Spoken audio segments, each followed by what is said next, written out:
quero iniciar, irmãos, essa série de mensagens sobre igreja, por que me importar, como a igreja que Paulo destacou de forma muito peculiar, de forma muito singular, dizendo que essa igreja foi uma igreja modelo. Como um pastor anseia por isso, irmãos, ser pastor de uma igreja modelo. Mas a gente sabe que enquanto a gente está no andar de baixo, a igreja vai ser sempre imperfeita, sempre ter problemas, lutas e dificuldades. Mas o apóstolo Paulo enalteceu essa igreja de forma particular. Se você vê, por exemplo, no capítulo 1, no versículo 7, Paulo diz que de sorte que vos tornastes modelo de todos os crentes da Macedônia e da Acaia. Eu fico imaginando, irmãos, como uma igreja onde o apóstolo Paulo permaneceu tão pouco tempo pode se tornar um modelo. E Paulo então escreve 2 cartas a essa igreja, numa cidade de Tessalônica, que ele fundou a igreja na sua 2ª viagem missionária. Paulo, irmãos, ele tinha um carinho muito grande por essa igreja, saiu dessa cidade escorraçado. Fizeram um levante contra ele, a malandragem da cidade. O texto diz que esses homens assaltaram a casa de Jasson, que foi aquele que abriu a sua porta para acolher o apóstolo Paulo. E o texto diz que quando eles chegaram, está lá em Atos 17, quando eles chegaram na casa de Jasson, para de repente agredir o apóstolo Paulo e vitimizá-lo, ele não estava em casa. Então eles pegaram Jasson e espancaram Jasson, quase até a morte. E depois eles se reuniram com Paulo e disse: Paulo, sai daqui, porque se você ficar aqui eles vão te matar. O texto diz que o apóstolo Paulo deixou a cidade de Tessalônica aos cuidados de Timóteo e Silas. E ele partiu dali com o coração apertado, porque depois ele escreve 2 cartas para essa igreja, falando do desejo de ter com eles. Mas como a gente vai ler daqui a pouco, ele diz que Satanás barrou-lhe o caminho.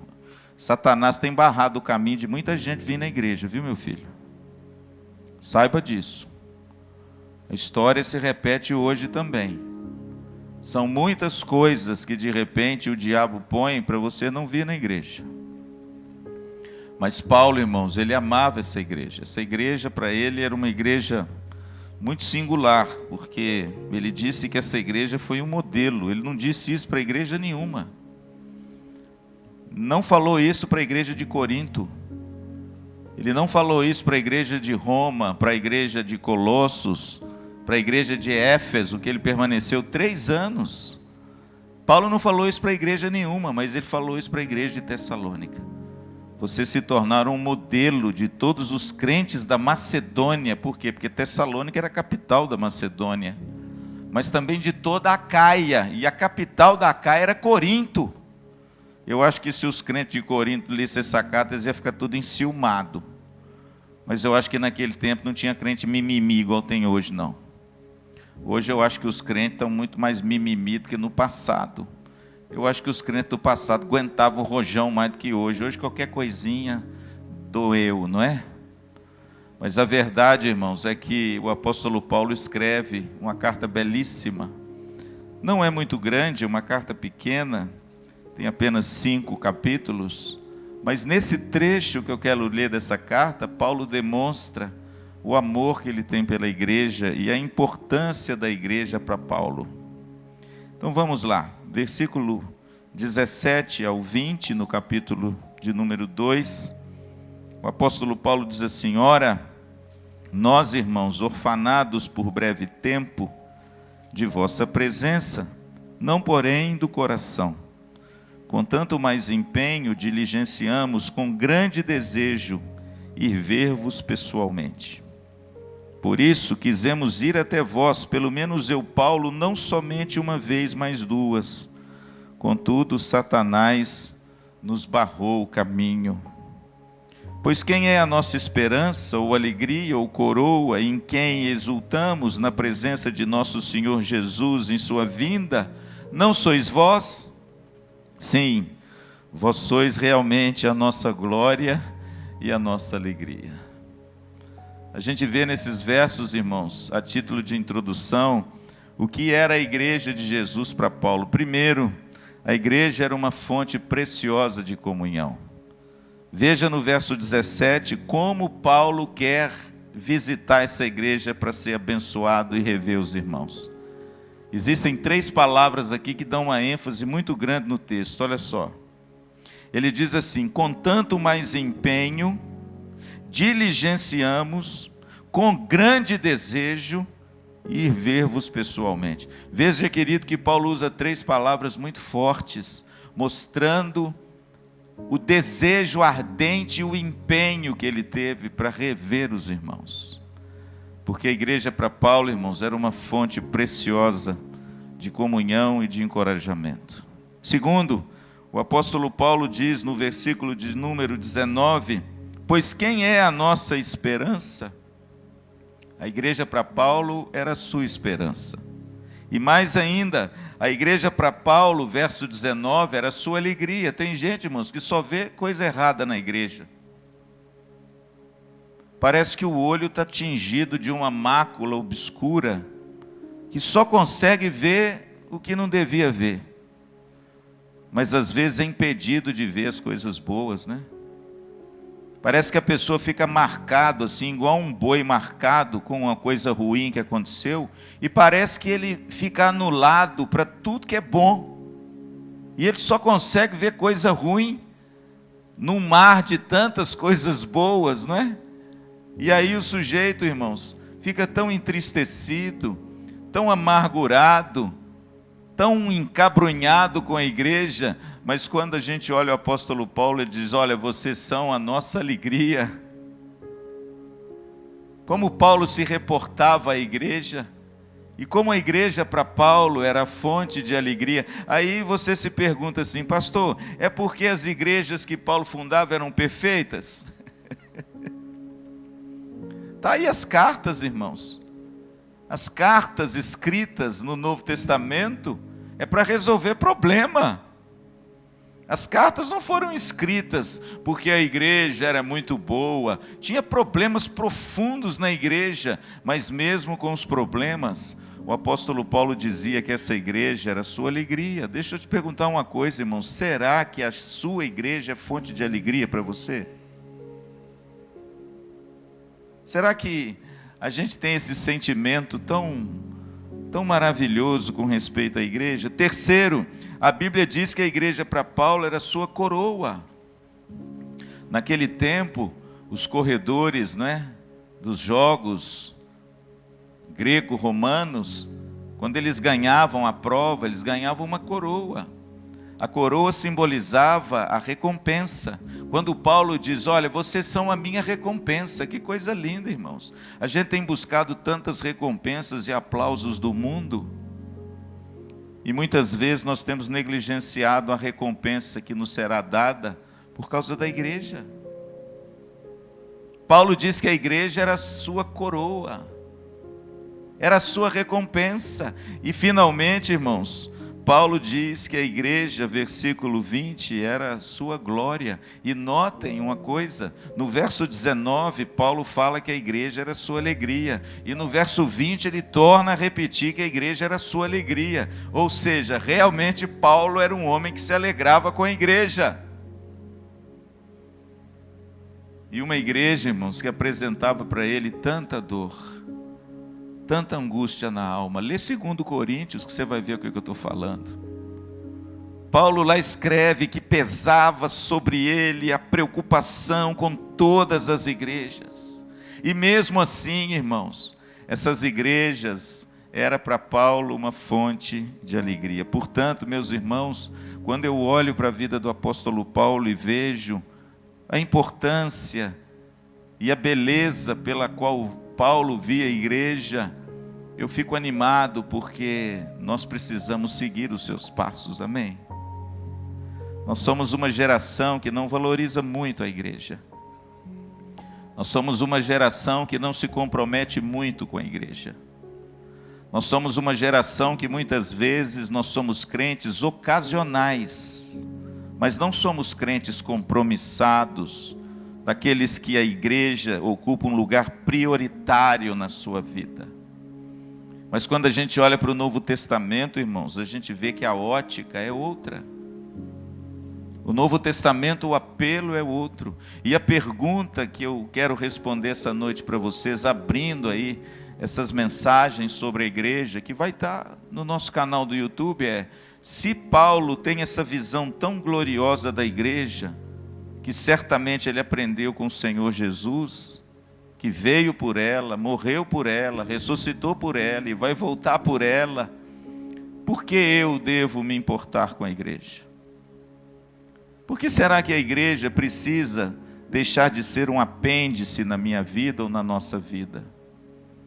O meu irmão, quando tinha 2 anos de idade, ele quase morreu.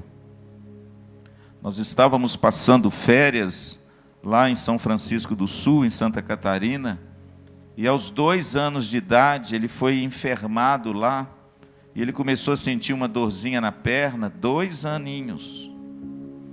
E a mamãe levava ele nos médicos, fora da nossa cidade, né? Um lugar difícil, assim, pequeno.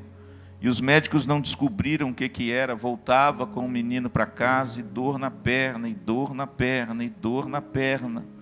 Voltava com ele para o hospital. Não tinha os exames que tem hoje, imagina só, hoje ele tem 40, eu tenho 60, ele tem 52 anos. Eu esqueci que eu tinha 60 anos, Jesus. Ele tem 52 anos, imagina, 50 anos atrás, irmãos, não tinha o que tem hoje. Os médicos diagnosticavam as coisas apalpando, né? Até eles descobrirem assim, suspeitarem que ele estava com problema de apêndice. E aí operaram o meu irmão Rodrigo. Quando abriram, o apêndice tinha estourado. O termo médico é supurado. E ele estourou o apêndice, supurou o apêndice, e aquilo ali vazou no organismo dele todo, e ele teve septicemia, infecção generalizada no corpo por causa do apêndice supurado. O médico chegou perto da minha mãe e falou com ela assim: senhora tem alguma religião? Ele virou para ela e falou assim: então a senhora reze ao seu Deus, porque nós não podemos fazer mais nada por ele. Eu me lembro como se fosse hoje. E o interessante é que, graças a Deus, Deus curou o Rodrigo. Foi um milagre grande. Hoje está aí, aquela coisa doida. Graças a Deus curou o meu irmão. E aí a gente olhava tudo e falava assim: puxa, mas um negócio tão pequenininho, não é? Um órgão às vezes tão insignificante que ninguém dá nada por ele, não se importa com ele.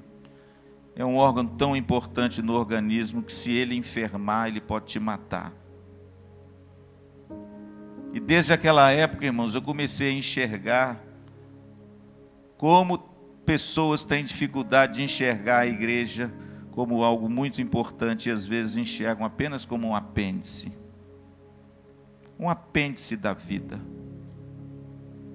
Um lugar de só menos importância que eu vou quando a minha agenda permite, quando eu não tenho mais o que fazer. Mas esse órgão tão pequenininho, irmãos, o doutor me explicou, ele é como uma lixeira do organismo, sabia disso? Você sabe o que é o apêndice hoje, Osmar? Ele é um órgão pequenininho que tem no final do intestino delgado. E sabe para que ele serve?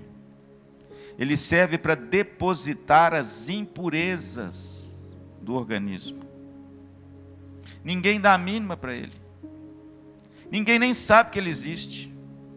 Mas ele faz um papel de limpeza no organismo. Agora, preste atenção. Não é igual à igreja?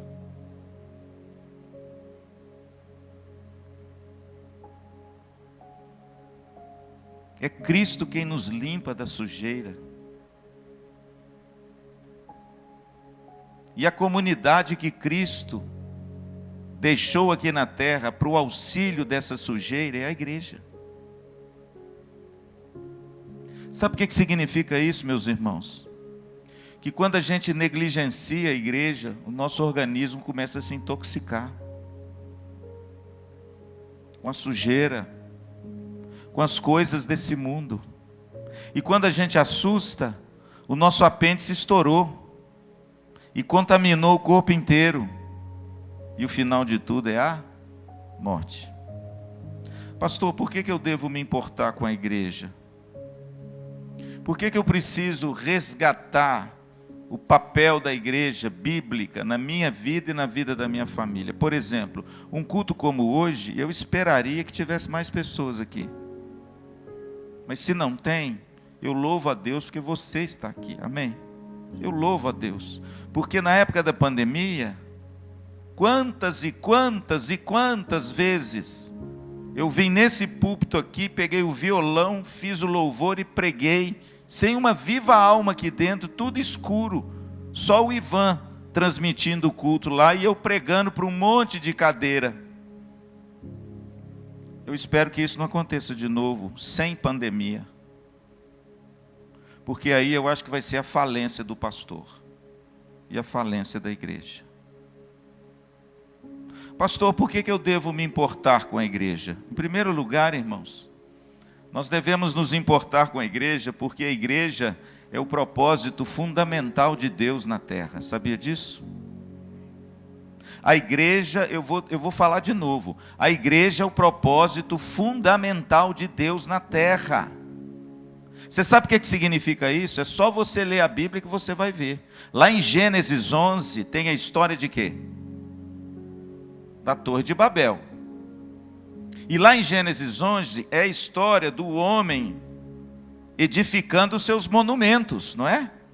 Aliás, eles se juntaram e disseram o seguinte: vamos erguer uma torre bem alto, para que o nosso nome se torne célebre sobre toda a terra. Isso é o projeto do homem. O homem quer erigir monumentos. O homem quer que o seu nome seja destacado. O homem quer se colocar no lugar, irmãos, de honra, de destaque. E em Babel está escrito isso lá, porque é aquilo que o homem busca, é o monumento do homem. Mas se você virar o próximo capítulo, você vai ver Gênesis 12. E aí você vai ver que o plano de Deus é outro. Não é construir um monumento. O plano de Deus é arregimentar um povo. Ele começa com Abraão. E diz assim: Abraão, de ti eu farei uma grande nação. Te abençoarei, e em ti serão benditas todas as famílias da terra. Irmãos, veja que coisa linda, que contraste tão perspicaz da Bíblia. Em Gênesis 11, o que o homem projeta, um monumento para si, para que o seu nome seja colocado e posto para as gerações. Mas o que Deus projeta? Um povo que o adore em espírito e em verdade. Portanto, irmãos, desde o início, desde os primórdios, o propósito fundamental de Deus na terra sempre foi arregimentar para si um povo, onde a promessa em Abraão se cumpriu em quem? Em Jesus Cristo. Porque o próprio Paulo em Gálatas fala isso. A bênção de Abraão, as famílias, chegou na pessoa de Jesus. Então, irmãos, veja bem. O propósito fundamental de Deus na terra não é construir um monumento. Isso é coisa de homens. O propósito fundamental de Deus na terra é arregimentar a sua igreja. É chamar para si um povo que o adore em espírito e em verdade. Tudo nesse mundo, irmãos, vai passar, sabia disso? Políticas, governos, nações, exércitos, e tudo que você imagina que hoje os homens aplaudem tanto, não vai existir mais. Vai passar.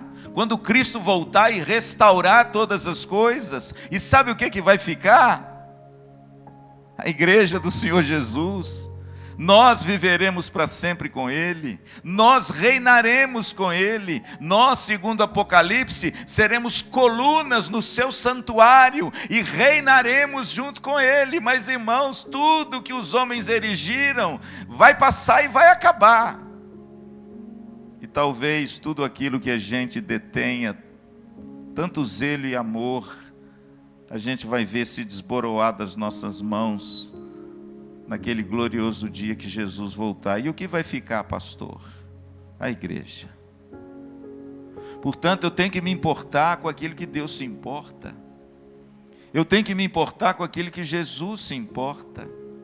Eu tenho que me importar com aquilo que é o propósito fundamental de Deus nessa terra, que é chamar os seus eleitos nos 4 cantos do mundo, usando a igreja dele como um instrumento para que esse povo seja regimentado até o dia glorioso que o nosso Senhor voltar. Amém?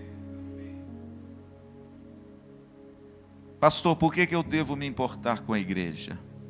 Por que a igreja não deve ser um apêndice apenas, descuidado no meu corpo, onde ninguém liga para ele, mas mesmo assim um órgão tão importante, que se você não cuidar dele, ele contamina o corpo inteiro? Em segundo lugar, irmãos, eu devo me importar com a igreja, porque a igreja é a despenseira do verdadeiro alimento na terra. Interessante que quando Jesus foi levado por Satanás em Mateus 4 ao deserto, o texto diz que ele saiu do batismo de João cheio do Espírito Santo.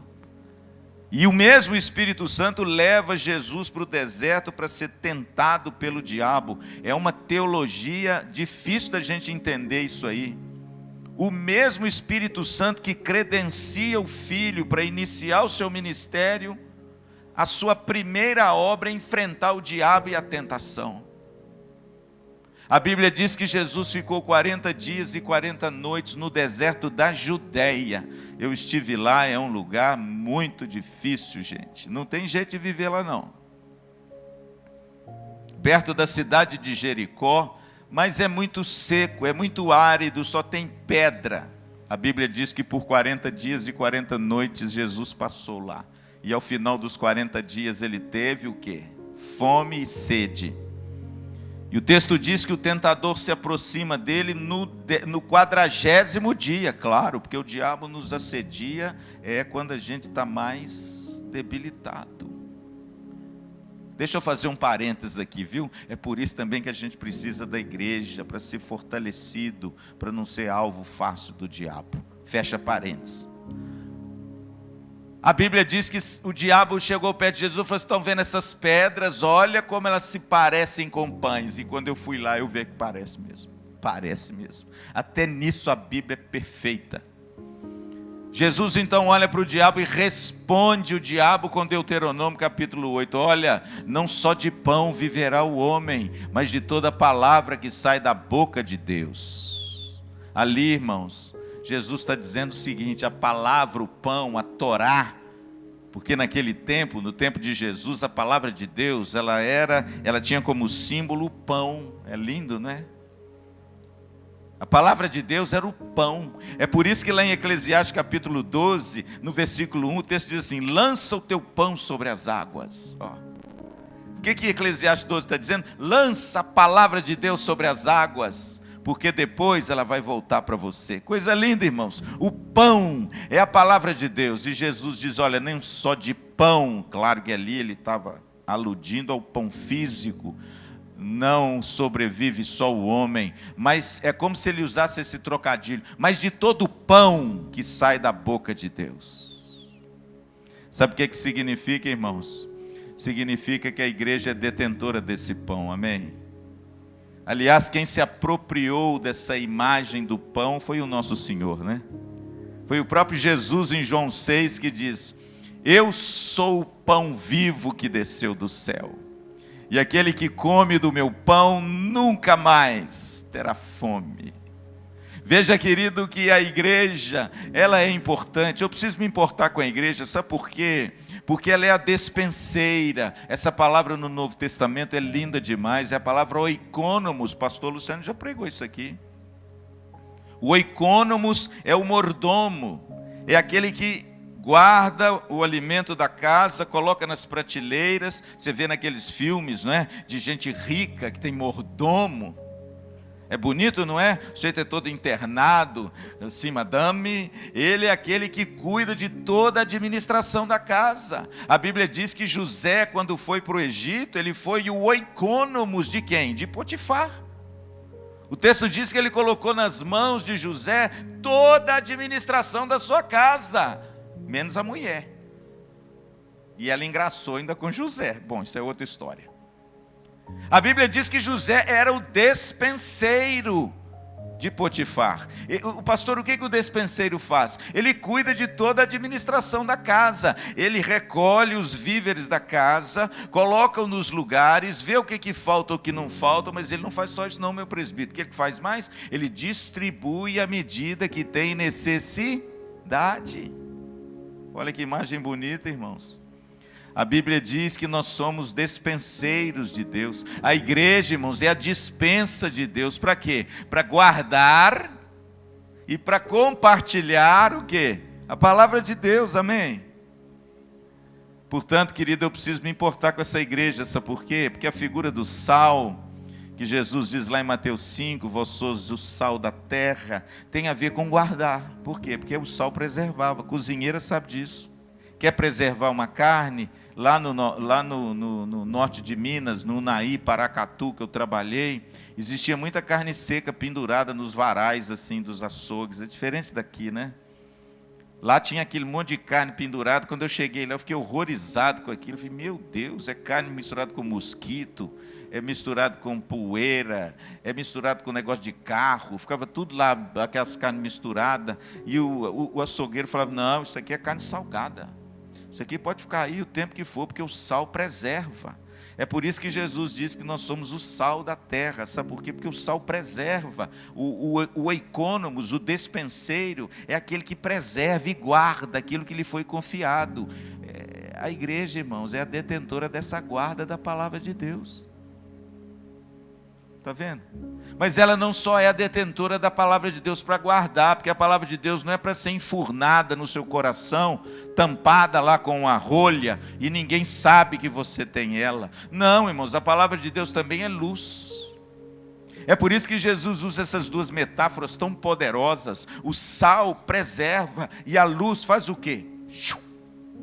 Dissipa, ilumina, clareia. Então veja, querido, é a igreja de Jesus que guarda a palavra. Lembra de Jesus lá em Mateus 28, quando ele despede dos seus discípulos na grande comissão? Ele diz assim, ensinando-vos a guardar tudo o que vos tenho ordenado. Sabe o que significa isso, irmão? Eu tenho que me importar com a igreja, sabe por quê? A igreja é a grande guardiã da palavra de Deus. Se não houver igreja, aonde nós vamos achar a palavra de Deus? Para ser exposta, para ser ensinada, para ser pregada, para o seu coração ser aquecido, ou às vezes confrontado. Aonde, irmãos? Porque é muito diferente, não é? Quando você na sua casa lê um versículo bíblico, um texto bíblico, e vem num culto, numa igreja, o pastor expõe a palavra de Deus. Ou não? Pastor, por que eu tenho que me importar com a igreja? Porque a igreja, irmãos, é o oikônomos, é a despenseira do verdadeiro alimento na terra. E esse alimento, irmãos, que coloca robustez na nossa alma, que coloca brilho nos nossos olhos, que coloca um sorriso no nosso rosto, que nos anima na hora da dificuldade, que nos dá esperança quando o mundo se torna sombrio, é a palavra de Deus, irmãos. E quem é a detentora dessa palavra para proclamá-la aos quatro cantos da terra? A Câmara dos Deputados? A empresa do fulano ou do beltrano? Não, irmãos. Eles podem fazer coisas muito bonitas e belas, mas a área de escopo deles é outra. A igreja foi confiado o tesouro, o evangelho da graça de Deus. E sabe o que a gente está fazendo, irmãos? A gente não está se importando com isso.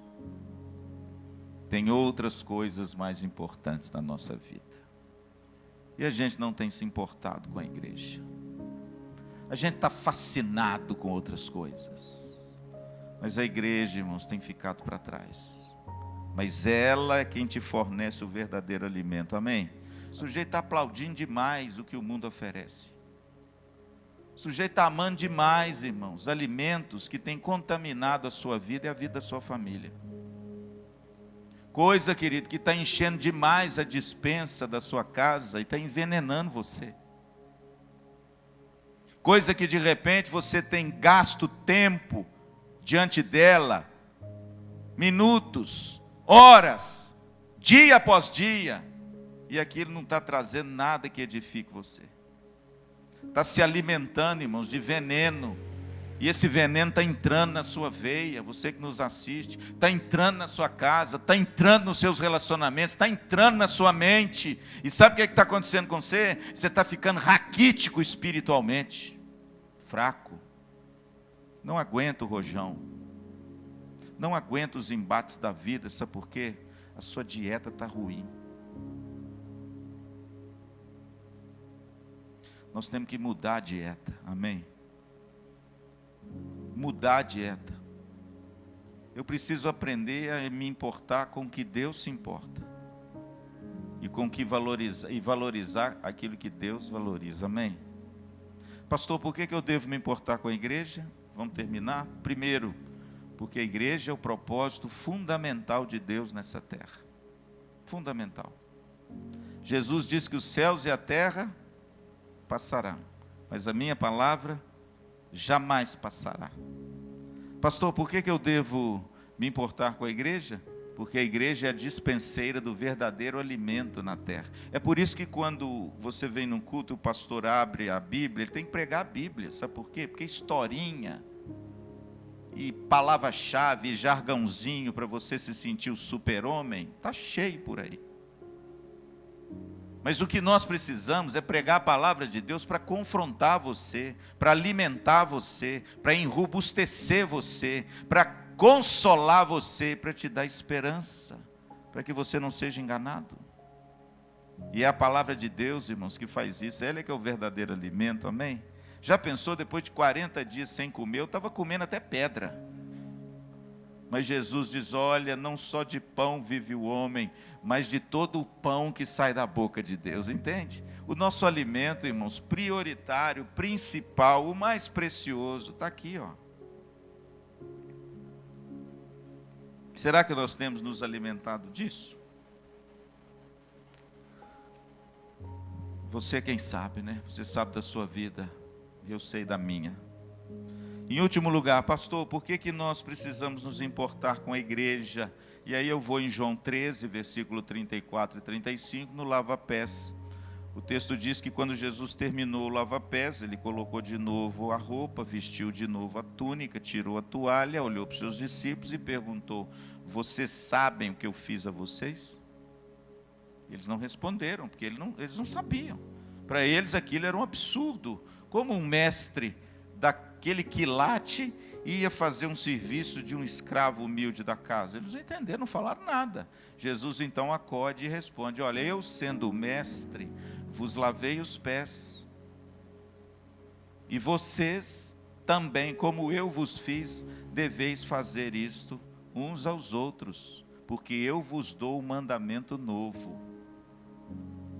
que vocês devem amar uns aos outros, assim como eu vos amei. Porque nisso vocês serão reconhecidos, se vocês tiverem amor uns pelos outros. Pastor, por que eu preciso me importar com a igreja? Porque a despeito, irmãos, de todos os problemas, de todos os percalços, de todos os espinhos, de todas as arestas ainda a serem aplainadas na nossa vida, eu preciso me importar com a igreja, porque a igreja é a manifestação do amor de Deus na terra. Como é que Deus manifesta o seu amor na terra? Através da igreja, do seu corpo. É o corpo de Cristo que estende a mão. É o corpo de Cristo que visita o encarcerado. É o corpo de Cristo que dá de comer ao faminto.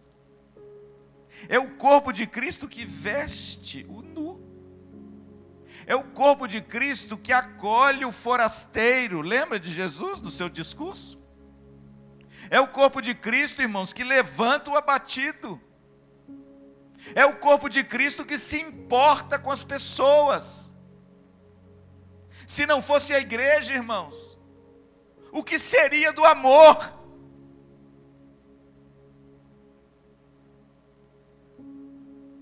Interessante que Jesus, ele dá um novo fundamento.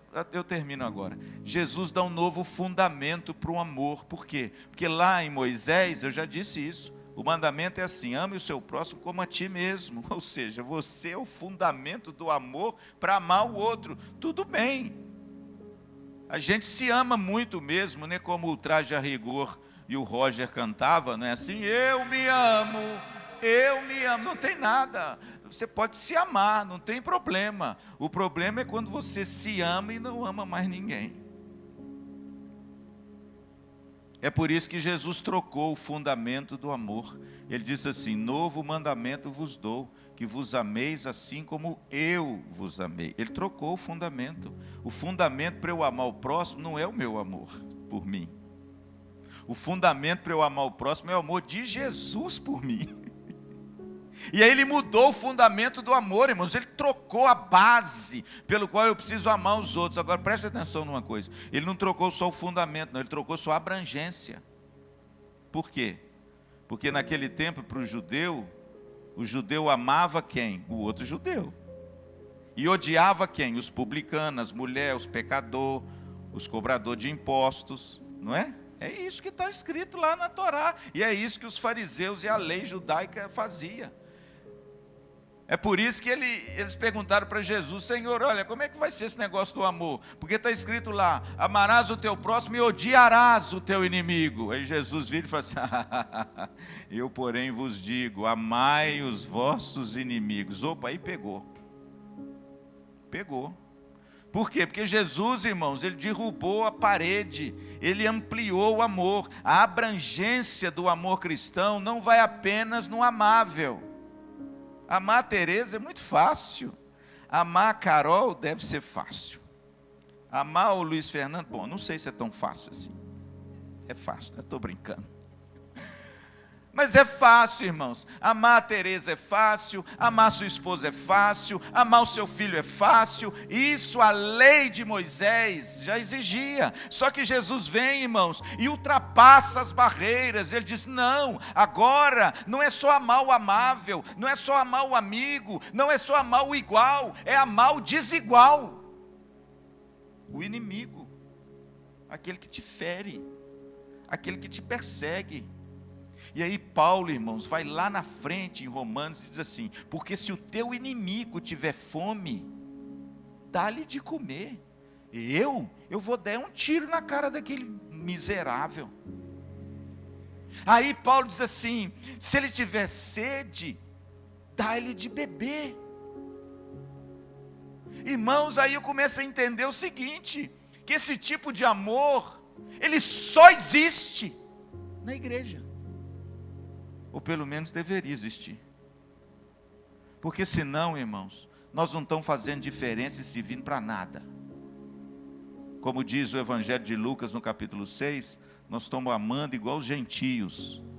Como é que os gentios amam? Só aqueles que lhe interessam. Mas a igreja não, irmãos. A igreja é coisa linda. A igreja é aquela que não olha quem é a pessoa, qual o estado da pessoa. A igreja é aquela comunidade que ama, é aquela comunidade que se doa, é aquela comunidade que fala desse amor encarnado na pessoa de Cristo e manifesta esse amor uns para com os outros. Amém? Portanto, meus irmãos, hoje nós estamos aqui reunidos, né? Num culto de quinta-feira tão vazio como esse. Mas eu louvo muito a Deus pela sua vida e pela oportunidade que a gente tem de pregar a palavra de Deus e essa palavra chegar onde ela quiser chegar, para quem quiser ouvir, para a gente aprender ou reaprender a nos importar um pouco mais com a igreja e não tratá-la como se fosse um apêndice de menos importância, porque esse órgãozinho que tem aqui no final do seu intestino delgado é muito importante. Ele é o lixeiro do seu organismo. Que figura bonita, né, Osmar? Para a igreja, né? A igreja é essa coisa que limpa a gente, que purifica a gente. Deixa eu terminar com um poeminha que tem na introdução do livro do Philip Yancey, que traz esse título, Igreja, por que me importar?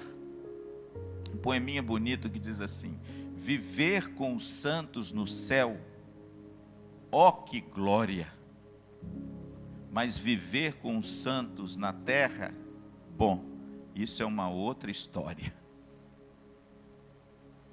Mas eu vou te dizer uma coisa: apesar de ser uma outra história, é uma história que vale a pena ser vivida e escrita, porque é a história de Deus.